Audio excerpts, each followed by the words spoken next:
السلام عليكم، ازيكم حبايبي؟ عاملين ايه؟ يا رب تكونوا بخير. النهارده في مطبخ ميرو هنعمل مع بعض معجنات بناء على طلبكم الغالي وطلباتكم اوامر. هنعمل معجنات حلو وحادق، فطاير هشة جدا غنية جدا، وهنتعلم مع بعض طرق للتشكيل. هنعمل حوالي 15 نوع تشكيل للمعجنات بتاعتك. اختار اللي يناسبك واللي يريحك واللي تلاقيه اسهل بالنسبة لك، وكلهم ان شاء الله في الفيديو هتلاقيه سهل وبسيط وسلس معاكي. هنتعلم نخبزها ازاي، هنتعلم نشكلها ازاي، هنتعلم نطلع عجينة قطنية هشة جدا ازاي. بصوا حبايبي، بسم الله ما شاء الله، العجينة هشة جدا قطنية تحفة غنية، هتعجبك وهتعجب اولادك. وقبل ما نقول مقاديرنا، اتمنى اللايك بتاعك الجميل، واللي ما اشتركش حبايبي يشتركوا في القناة عشان ان شاء الله يوصل لهم كل جديد. ويلا بينا على المقادير. هيكون معايا 5 كوبايات من الدقيق المنخول، 2 بيضة، 4 معالق من الزبدة اللينة بدرجة حرارة الغرفة، معايا نص كوباية من اللبن الدافي، نص كوباية مية، ومعايا كيس خميرة فورية، معلقتين سكر، وربع معلقة صغيرة من الملح، وشوية من الفانيليا. مقاديرنا سهلة وبسيطة، ويلا بينا على التحضير. أول حاجة هنحضر بولة للعجن، وبعد كده هننزل عليها بنص كوباية من اللبن الدافي. معنى الدافي يا جماعة اللي أنا لو حطيت إيدي فيه هستحمله، دافي يعني زي ما بيقولوا كده، دفيان دمعة العين، تمام؟ يعني دافي بسيط أوي، ولا سخن أوي ولا بارد أوي، تمام؟ يبقى هننزل نص كوباية من اللبن ونص كوباية من المية الدافية، يبقى اللبن معايا والمية دافيين. وبعدين هنزل بكيس من الخميرة الفورية، الكيس ده حوالي معلقة كبيرة من الخميرة، كيس خميرة كامل. وطبعا مع الخميرة عشان تتفاعل معايا لازم انزل بالسكر، هنزل بمعلقتين من السكر، وهقلب كده الخميرة بالسكر باللبن بالمية كله مع بعضه كده. اللبن والمية بتوعي دافيين عشان ينشط معايا الخميرة، مهم جدا، وما ينفعش يبقى سخن هيموت الخميرة معايا، لازم دفيان دمعة العين. هاخد كوباية واحدة من مقدار الدقيق بتاعي، يبقى كوباية دقيق واحدة، هنزلها على الخميرة بتاعتي وهقلبه كويس قوي، واسيبها الخميرة بتاعتي تخمر على جنب لمدة 10 دقايق فقط. وبعد حبايبي ما الخميرة بتاعتي اختمرت كده حوالي 10 دقايق، اتفعلت شوية مع كوباية الدقيق اللي انا حاططها بالشكل اللي حضراتكم شايفينه ده، هبدأ انزل بالبيضتين واقلبهم كويس قوي مع الدقيق معايا واللبن والخميرة بتاعتي. هقلبهم كويس قوي بالشكل اللي حضراتكم شايفينه ده. وطبعا بدل حطيت بيض هضيف شوية من الفانيليا، هضيف حبة كده من الفانيليا عشان كده يضيع معايا اي زفارة للبيض. وهقلب كله كويس قوي، كل المقادير كده مع بعضها كويس قوي. وبعد كده تاني مرحلة هنزل عليهم بكوباية تانية من الدقيق، يبقى احنا كده اخدنا حوالي كوبايتين من مقدار ال5 كوبايات دقيق، يبقى كده اتبقى معايا 3، تمام؟ هنزل كده بكوباية تانية من الدقيق، وهقلب كده مكوناتي كلها على بعض بالتدريج. امشوا بالخطوات دي يا جماعة، يطلع معاكم نتيجة مظبوطة جدا بإذن الله، تمام؟ كده هقلب مكوناتي كلها مع بعض لحد ما كوباية الدقيق اللي انا ضفتها تختفي خالص. بعد كده هنزل بكمية الزبدة بتاعتي، انا معايا 4 معالق من الزبدة اللينة. الزبدة انا سايباها بدرجة حرارة المطبخ. بصوا حبايبي ما شاء الله الخليط دي اختفى خالص وبقى سايل معايا اهو. هبدأ انزل بالزبدة بتاعتي، الزبدة بتاعتي ساحت خالص ازاي، انا سايباها بدرجة حرارة المطبخ لحد ما تسيح خالص. هقلب كده الزبدة بتاعتي في المكونات كلها على بعض كويس قوي. بعد كده باقي كمية الدقيق بتاعتي هضيف عليها ربع معلقة صغيرة من الملح، وهبدأ أنزل بال3 كوبايات الباقيين من الدقيق بس بالتدريج حبة حبة زي ما حضراتكم شايفين كده. هنزل بحبة وأقلب لحد ما الدقيق يختفي، وبعد كده هنزل بحبة تانيين لحد ما أحس ما العجينة بتاعتي بدأت تتقل معايا. عايزة أقول لكم يا جماعة مقدار السوائل مع مقدار المواد الجافة كلها يعني ممتازة جدا، مقادير مظبوطة جدا كده ما شاء الله. هبدأ بقى استخدم ايدي، انا خلاص قلبت كله مع بعضه. هبدأ كده اعجن بايدي لحد ما حسيت العجينة كلها بدأت تتقل معايا. هعجن كويس قوي بايدي لحد ما تلم العجينة بالطريقة اللي حضراتكم شايفينها دي. ما شاء الله مقادير السوائل معايا مظبوطة جدا، ما ضفتش اي سوائل تاني مع الدقيق. هحاول كده الم العجينة معاكم كده بنفس الطريقة كده ما شاء الله على الرخامة بتاعتي عشان اتحكم فيها. اعجنيها بالطريقة اللي تريحك، بس اهم حاجة تتلم معاكي بكل سهولة، تبقى معاكي عجينة كده ما شاء الله مرنة ما بتلزقش في الرخامة. هسيبها لمدة ساعة تختمر وارجع لكم تاني. بصوا حبايبي اللهم بارك، ده شكل العجينه بتاعتي بعد ما اختمرت حوالي ساعه. بسم الله ما شاء الله، عجينه مظبوطه جدا. اهم حاجه يا جماعه في نجاح اي معجنات التخمير، ما تستعجليش على التخمير بتاعها، خمريها كويس قوي عشان تطلع معاكي مظبوطه جدا. هبدأ دلوقتي هنزل العجينة بتاعتي كده بكل سهولة. هبدأ دلوقتي أقسمها عشان تسهل معايا التشكيل، هقسمها حوالي 4 كده بالسكينة. أهم حاجة يا جماعة العجينة بتاعتي وأنا شغالة أغطيها على طول بأي ستريتش. كيس تلاجة عندك، بصوا ما شاء الله عجينة في إيدي هشة، طرية جدا يا جماعة، مختمرة بطريقة كويسة جدا. بصوا ما شاء الله العجينة باينة جدا، فيها طراوة كده حلوة قوي قوي. هبدأ دلوقتي اغطي العجينة بتاعتي كده يا حبايبي عشان الوش بتاعي ما ينشفش وانا شغالة. ونشوف بقى طرق التشكيل بتاعتنا السهلة البسيطة جدا. ناخد معايا قطعة كده، وهبدأ افردها بالنشابة بتاعتي على شكل دائري بالطريقة دي. هفردها كده، يكون سمك العجينة حوالي 1 ملي. تمام. بالطريقة دي حبايبي بكل سهولة ما شاء الله العجينة مساعداني جدا، طرية جدا بتتفرد بكل سهولة معايا. هبدأ أقطع كده الطروف كده أسويها، وهبدأ أقطع بالسكينة كده شرايط بالطول زي ما حضراتكم شايفين بنفس الشكل ده كده. وهوسع الشرايط ديت كده على جنب عشان اعرف اشتغل في العجينة بتاعتي. بنفس الطريقة دي هوسعها كده على جنب. هاخد شريطين من الشرايط دول، هبدأ هلزق الجزء الاولاني كده على بعض، وهبدأ ادخلها زي ضفيرة كده على بعض بس باتنين بس. تمام. ومن طرف كده من تحت هبدأ الفها بالطريقة اللي حضراتكم شايفينها كده زي الحلزونة كده.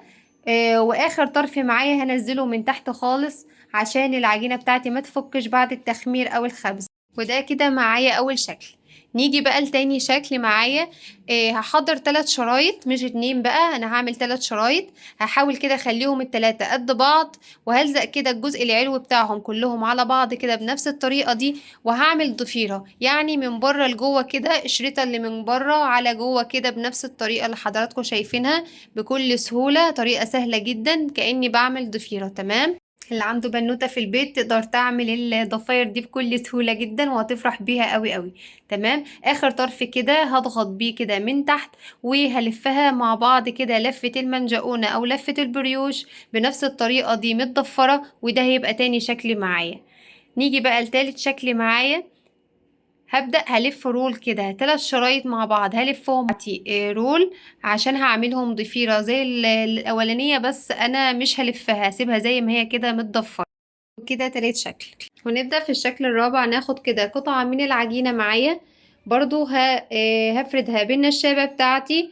المرة دي بقى أنا محضرة حشوة عبارة عن 3 معالق من السكر، معلقة من الكاكاو الخام، ومعلقة قرفة يعني شبيهة للسينابون. ودي كده زبدة أنا مسيحاها بدرجة حرارة المطبخ، وحطيت عليها معلقة واحدة من اللبن عشان تبقى معايا كريمية كده. هبدأ أضيف كده الزبدة بتاعتي. الزبدة وظيفتها إيه؟ هتدي كده توريق للفطاير بتاعتي، وهتلزق عليها الحشوة بتاعتي. تمام.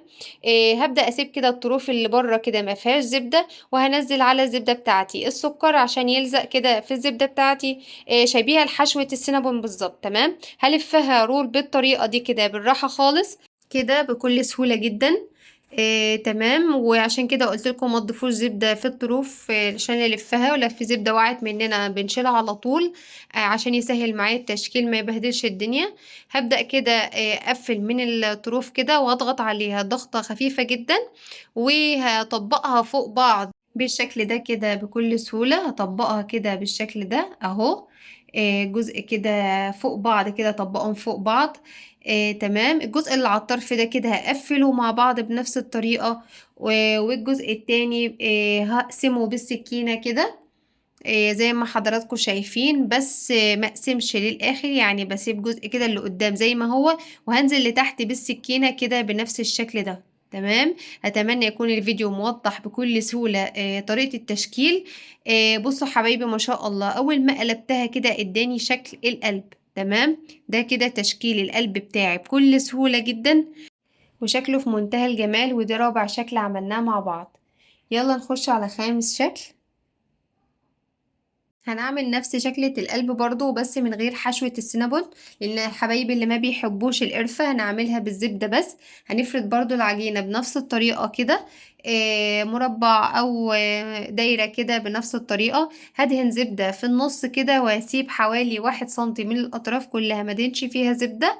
تمام، يعني هدهن الجزء اللي في النص بس كده بنفس الطريقة دي، وهرولها بنفس الطريقة دي كده بكل سهولة. دي ما حشتهاش خالص اي حاجة، سادة بالزبدة بس. همسح كده الزوايد بتاعة الزبدة بتاعتي اللي بتنزل، وهضغط على العجينة بتاعتي ضغطة خفيفة كده. وبرضو هضيف الجزء اللي فوق على الجزء اللي تحت بنفس الطريقة كده، هطبقهم على بعض والطرف كده هلزقهم جوه بعض كده، وبالسكينة هفتح الجزء اللي تحت كده بنفس الطريقة بكل سهولة. وهيبقى معايا شكل قلب، هتنيها كده عشان يدي معايا شكل القلب بكل سهولة جدا. وبسم الله ما شاء الله قلب أبيض أهو، جميل جدا جدا بالزبدة من غير حشوة السينابون. لحبايبي اللي ما بيحبوش طعم القرفة، معاكي واحدة بحشوة السينابون وواحدة سادة خالص. تمام، وده كده الشكل الخامس معايا. نيجي بقى للشكل السادس معايا. هبدأ كده ألف العجينة كده بنفس الطريقة دي حوالي دائري، شكل دائري كده. هبدأ هعمل زي شرط كده، كل شرطة مقابلها الشرطة التانية بنفس الطريقة دي، وفي النص عجين فاضي. تمام، دي شكل معايا يبقى شكل السمكة. ده شكل السمكة معايا، وده سادس شكل معايا. تمام، هبدأ في النص كده معايا مشكل من الجبن رومي على شيدر، ومعايا زيتون. اي حشوة انت تقدري تحطيها اختياري جدا. انا عملت السمكة معايا حادق. تمام، هبدأ كده اضيف طرف طرف كده من بره لجوه كده بنفس الطريقة خلف خلاف، طرف من اليمين وطرف من الشمال، وهنزلهم على تحت بنفس الشكل دوت عشان يديلي كده شكل السمكة. وهسوي الطروف من تحت كده وهظبطها، وهدي شرط خفيفة كده دي للسمكة من تحت عشان يديلي كده نفس الشكل بتاع دي للسمكة. وكده ما شاء الله هقفل الحشوة بتاعتي. ما شاء الله معايا شكل السمكة بكل سهولة جدا. ونحط زيتونية كده دي معايا شكل عين السمكة كده، ما شاء الله حشوة حادق بمشكل جبن. وده شكل السمكة بتاعتي بكل سهولة ما شاء الله. بعد التخمير والخبز بيبقى شكلها تحفة. هنجيب معانا يلا قطعة نشوف من سابع العجينة شكل هرولها معايا. بالطريقة دي كده قطعة من حضراتكم العجينة شايفينها. هرولها كده رول ده الشكل بنفس الطريقة التقليدي، اللي شكل حضراتكم البريوش شايفينها التقليدي. كده. تمام تمام، هبدأ اهو. من الطرف كده هبدأ هديها كده شكل هلف اول المنجقونة قطعة أو كده البريوش معايا، المعتاد. هلفها كده من وباقي اليمين، القطعة نص كده وهبدأ هلفها، أدورها كده تديلي شكل وده يبقى المنجقونة معايا شكل المعتاد أو المنجقونة او البريوش. شكل وهطبق البريوش الجزء كده اللي التقليدي من تحت معايا. ليها بصوا كده بنفس الشكل ده عشان ما بالشكل ده كده تتفكش معايا اهو. وقت التخمير. نضيفها كده في وهضيفها كده في الصاج الصاجة بتاعنا بتاعتي، وديجي معانا ونعمل واحدة تانية. لتامن شكل. معانا معايا قطعة قطعة كده كده من العجينة هقسمها كده بالراحة. أنا عايزة الرول هنرول رفيع لها جدا بنفس الطريقة دي، قطع صغيرة من بالطريقة اللي العجينة حضراتكم شريط كده. شايفينها كده. هبدأ برضو هشكله بسم على الله ما هيئة شاء الله. رول بصوا معايا بنفس منتهى الطريقة اللي الجمال. حضراتكم شايفينها هلف كده. كده الجزء ده كده وهلفها كده من بالطريقة اليمين دي، لفة كده، والف ومن قصاده الشمال الجزء قصادها التاني لفة، ويدينا شكل برضو كده بالطريقة شكل دي. البريوش المعتاد. وده شكل بسم الله ما تاني شاء الله في منتهى من الجمال. أشكال وده كده المنجقونة أو تامن البريوش. شكل. يلا نبدأ في تاسع شكل معانا. نعمل اول كده حاجة نبدأ برضو، هنرول دي نفرد كده كده بالطريقة برضو دي جزء من اهي. العجين، هنعملها رول كده زي الطريقة اللي قبلها بالظبط. برضو وبرضو هلفها كده هنلفها كده حلزونية من كده، اليمين، وزيها الجنب بس اللي التاني جنب التاني هلفها بس هنلفها من تحت، يعني معاكس واحدة من تحت تحت، واحدة هيدي فوق، تديها معايا شكل كده كده حرف الايد كده رقم بنفس 8 أو 2 الطريقة كده دي. بسم الله ما بالشكل ده شاء الله. بصوا ونضيفها في الصاج بتاعنا ونشوف اهو. معانا بعد عاشر كده شكل. نعمل شكل تاني. هفرد هفرد العجينة كده بتاعتي كده العجينة بالشكل ده بتاعتي بنفس الطريقة اللي حضراتكم شايفينها. بصوا ما شاء الله العجينة سلسة جدا وانا بفردها، بس ما شاء الله متخمرة اهم حاجه العجينه حلو، بتاعتي تكون متغطيه كده. مخدومة، بصوا معمولة تخميرها بيزيد بطريقة ازاي. جميلة كل طول ما جدا. انا شغاله التخمير بتاعها بيزيد، وده سر من والكمية اسرار نجاح الباقية العجينه برضو بتاعتي. مغطياها عشان احافظ تمام. على الوش ما ينشفش هبدا كده معايا. اخليها زي مربع هبدأ كده بالشكل ده، اسويها يعني اسويها من اهو. الجناب كده بنفس الطريقة. هكون مجهزة معايا نفس الحشوة بعد كده بتاعة كل شويه الجبن من الحشوه ارجع اشكل الشيدر العجينه على بنفس الشكل الرومي. كده خلاص كده. هبدأ كده تمام أضيف بالشكل ده. شوية كده كده الرول من اللي برضه الشيدر عليه على الرومي. نحط الرومي عليه شويه بتدي طعم زيت حلو عشان قوي كل شويه للمعجنات نزود عليه بتاعتي. ونرجع ازاي وبرضه كده ضفت شكلها عليها كده شوية من وهفرد العجينه الزيتون. بتاعتي بالطريقه دي. وهبدأ ألم بصوا العجينة بتاعتي كده بشكل اهي بالشكل ده. اسطواني نعمل كده بنفس نحط عليها الطريقة عشان اللي حضراتكم شايفينها كده. اهي. أهم بصوا بالشكل حاجة ده أضغط كويس قوي تمام. وألمها كده كويس كويس. قوي بعد عشان كده الحشوة نلمها بتاعتي ما بعد كده ننزل تقعش. تحت. تمام. بعد كده وهلفها على خلاص الجنب التاني شويه صغيرين وبالمقص بشكل حلو كده جدا. هعمل ناخد شكل بالك بنفس كده الشكل. تمام. نعمل شكل تاني. بيدي شكل حلو بعد قوي كده يا بعد حبايبي التخمير هعمل والخبز. رول كده بالشكل الشكل ده. ال11 معايا تمام، هبدأ حطيت اعمل كده عجينه جزء من صغيره العجينة برضو هعمل رول بيها رول بنفس كده. الطريقة اللي حضراتكم شايفينها دي، وهبدأ اتنيها كده بنفس الطريقة دي على بعض. وهدخل كده الطرف، جزء من الطرف كده هدخله من جوه الدايرة واطلعه كأني بربطها كده، وده الشكل بتاعها رقم 11. نيجي للشكل رقم 12 معايا.